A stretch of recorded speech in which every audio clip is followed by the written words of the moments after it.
Here's a better way to fix your Ito mga plastic kahypo, container or boxes. tinuturuan tayo pa paano ayusin yung mga sira natin mga container. May alambre, tinunaw.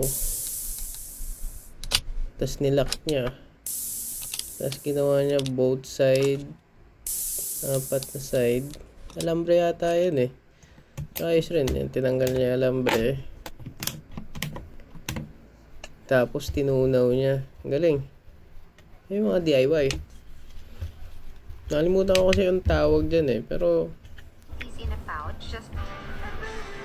galing, tinunaw niya. Oo, di ba? Kaso medyo magulo. Ayan. Parang nililiha. Galing, di ba? Oo, parang wala nangyari. Nice. Galing. Galing.